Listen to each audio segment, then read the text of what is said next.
କେଉଁ ଗ୍ରହକୁ ସବୁଜ ଗ୍ରହ କୁହାଯାଏ? ଅପସନ୍ ଏ ପୃଥିବୀ ଗ୍ରହ, ଅପସନ୍ ବି ଶୁକ୍ର ଗ୍ରହ, ଅପସନ୍ ସି ମଙ୍ଗଳ ଗ୍ରହ, ଅପସନ୍ ଡି ଶନି ଗ୍ରହ।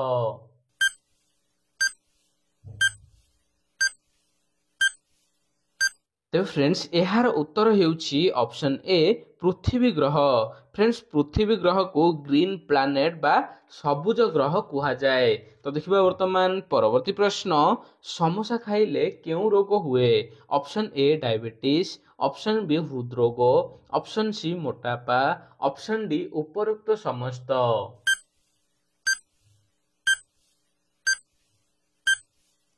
ତେବେ ଫ୍ରେଣ୍ଡସ୍ ଏହାର ଉତ୍ତର ହେଉଛି ଅପସନ୍ ଡି ଉପରୋକ୍ତ ସମସ୍ତ। ଫ୍ରେଣ୍ଡସ୍ ସମୋସା ଗୋଟେ ଦୁଇଟା ଖାଇଲେ କିଛି ହେବନି, କିନ୍ତୁ ନିୟମିତ ଭାବରେ ଅଧିକ ଯଦି ଖାଆନ୍ତି ତାହେଲେ ଡାଇବେଟିସ୍ ହେଇପାରିବ, ହୃଦରୋଗ ହେଇପାରିବ, ମୋଟାପା ହେଇପାରିବ, ଠିକ୍ ଅଛି, ଯାହାକି ପାଚନ ଶକ୍ତି ବି ଦୁର୍ବଳ ହେଇଯିବ, ଠିକ୍ ଅଛି। ତ ଦେଖିବା ବର୍ତ୍ତମାନ ପରବର୍ତ୍ତୀ ପ୍ରଶ୍ନ, କେଉଁ ଦେଶର ମୁଦ୍ରା ବା ନୋଟ୍ ଉପରେ ପ୍ରଭୁ ଶ୍ରୀ ଗଣେଶଙ୍କ ଫଟୋ ଛପା ହୋଇଥାଏ? Option A Bharat, option B Indonesia, option C Sri Lanka, option D Germany.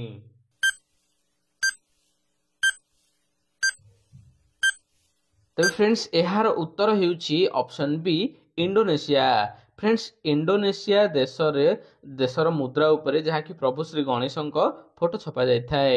ତ ଦେଖିବା ବର୍ତ୍ତମାନ ପରବର୍ତ୍ତୀ ପ୍ରଶ୍ନ, ପୁସ୍ତକର ନିର୍ମାଣ ସର୍ବପ୍ରଥମେ କେଉଁ ଦେଶରେ ହୋଇଥିଲା? Option A Bharat, option B ଚୀନ, option C Sri Lanka, option D Germany.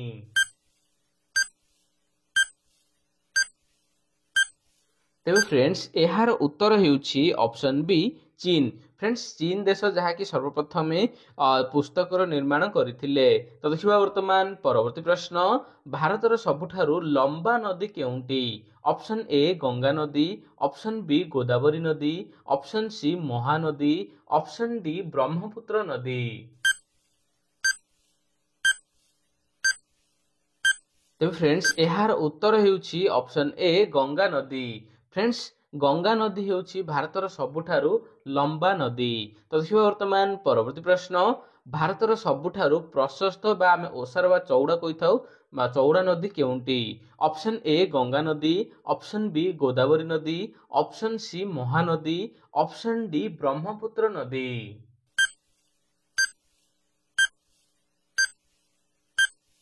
ତେବେ ଫ୍ରେଣ୍ଡସ୍ ଏହାର ଉତ୍ତର ହେଉଛି ଅପସନ୍ ଡି ବ୍ରହ୍ମପୁତ୍ର ନଦୀ।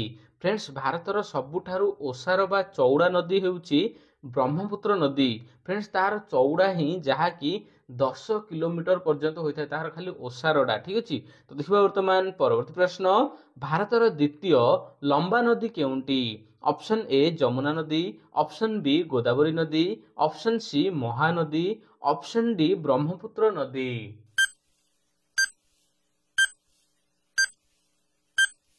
ତେବେ ଫ୍ରେଣ୍ଡସ୍ ଏହାର ଉତ୍ତର ହେଉଛି ଅପସନ୍ ବି ଗୋଦାବରୀ ନଦୀ। ଫ୍ରେଣ୍ଡସ୍ ଭାରତର ପ୍ରଥମ ଯୋଉଟାକି ସବୁଠୁ ଲମ୍ବା ତ ଜାଣିଲେ ଗଙ୍ଗା ନଦୀ, କିନ୍ତୁ ଦ୍ୱିତୀୟ ଲମ୍ବା ନଦୀ ହେଉଛି ଗୋଦାବରୀ ନଦୀ। ତ ଦେଖିବା ବର୍ତ୍ତମାନ ପରବର୍ତ୍ତୀ ପ୍ରଶ୍ନ, ଦକ୍ଷିଣ ଗଙ୍ଗା କେଉଁ ନଦୀକୁ କୁହାଯାଏ? ଅପସନ୍ ଏ ଯମୁନା ନଦୀ, ଅପସନ୍ ବି ଗୋଦାବରୀ ନଦୀ, option C Mahanadi, option D Brahmaputra ନଦୀ।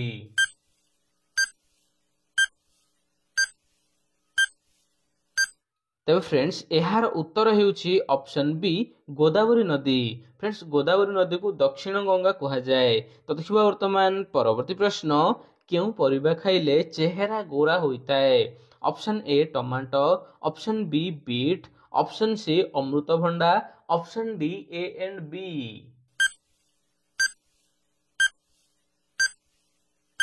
ତେବେ ଫ୍ରେଣ୍ଡସ୍ ଏହାର ଉତ୍ତର ହେଉଛି option D A and B. Friends ଯାହାକି ବିଟ୍ ଆଉ ଟମାଟୋ ଖାଇବା ଦ୍ୱାରା ଯାହାକି ଚେହେରାର ସଫା ବା ଗୋରା ହୋଇଥାଏ। ଏହା ସହିତ ଆପଣ ଯଦି ବିଟ୍ ଆଉ ଟମାଟୋ ଲଗାଉଥାନ୍ତି ମୁହଁରେ, ତାହେଲେ ବି ଆପଣଙ୍କ ମୁହଁ ଚମକ ଆସିବ।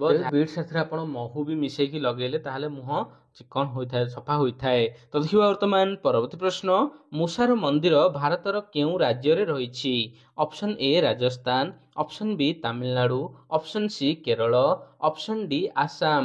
ଫ୍ରେଣ୍ଡସ୍ ଏହି ପ୍ରଶ୍ନର ଉତ୍ତରଟି ଆପଣ ଏହି ଭିଡ଼ିଓର କମେଣ୍ଟରେ ଦିଅନ୍ତୁ। ଭିଡ଼ିଓ ଭଲ ଲାଗିଲେ ଭିଡ଼ିଓକୁ ଲାଇକ୍ କରିବା ସହିତ ଚ୍ୟାନେଲଟିକୁ ସବସ୍କ୍ରାଇବ୍ କରନ୍ତୁ। ଜୟ ଜଗନ୍ନାଥ।